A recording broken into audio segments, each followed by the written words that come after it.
On January 7th, 2010, Majesco announced Pirates Plundarrr for the Nintendo Wii for an April release, and finally after some delays, the game was released on June 15th, 2010.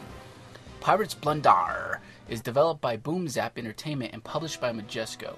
And so the story goes, your scepter of power has been stolen by the scallywag Rudebelly, who has used the scepter to summon evil monsters that you must do battle against. Now you and your posse set sail on a quest to retrieve your booty and take back what's rightfully yours. In this side-scrolling beat-em-up, you'll have access to dozens of weapons including guns, daggers, axes, spears, skeleton bones, even turkey legs, and many more to do battle with against your enemies. You can also use barrels, rocks, and treasure chests as weapons to throw at your enemies. And watch out for those falling boulders because they'll get you. Along the way, you'll encounter over 40 enemies, including zombies, skeletons, and more, and prepare yourself for boss battles at the end of each level. You can do special moves by double tapping forward and hitting the attack button to deliver some extra damage, as well as chain attacks together for some combos. Your character will level up as you gain experience points, and your items and weapons can be upgraded at the end of each level. This can be tracked when you pause the game and select Access to Piratepedia. You will also collect booty and items such as bananas, hearts, and bread, which will regain your health. Now while you can switch off to another character at any point in the game, beware that once you do this you will have to rebuild all your stats for that character. This is not a good idea, especially if you are further in the game. For example, you need to be at certain levels to use some weapons, otherwise you will be denied, so it's best to stick with one character throughout the entire game. Also, as you progress you will unlock new characters and even play as the enemies, which is really cool. While on the map, which by the way kind of reminds me of the map from Bionic Commando, which is really cool, there are side levels you can hit up like the Aztec Arena, which is a great place to battle endless enemies to level up your character and items which will benefit you during the main game. In the classic games Gunstar Heroes and Midnight Resistance for the Sega Genesis, your character can pick and choose their weapons throughout the game.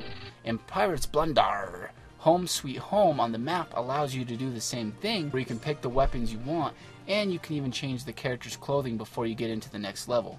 This is an awesome feature and can be done at any time in the game. Pirates Face Off, which also can be found on the map, allows you and up to 3 friends to have some fun and party modes. Also, you can work together through the 45 levels that the game offers for some killer co-op 4-player mayhem. If you love games like Castle Crashers, you will not want to miss Pirates Plundarrr. The amount of gameplay and content you get in this game is outstanding for the $29.99 price tag. Now maybe it's just me, but I've had a hard time trying to track down this game, so if you see a copy, snag it. I did, however, find it on Amazon for $19.99. Until next time, this is Jim Combs saying, you forgot one very important thing, mate. I'm Captain Jack Sparrow. See you next time on Video Game Saga's Spotlight segment. Be there or be square. So, you're wanting to live the exciting pirate lifestyle, do you, matey?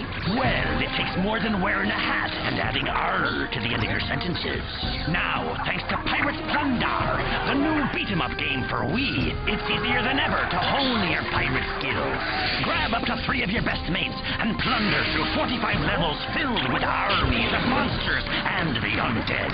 Wield dozens of weapons like daggers, pistols, swords, and hands. Seek out the dreaded scallywag Rudebelly and retrieve the scepter of power. It's Pirates Plundarrr, available now for Wii.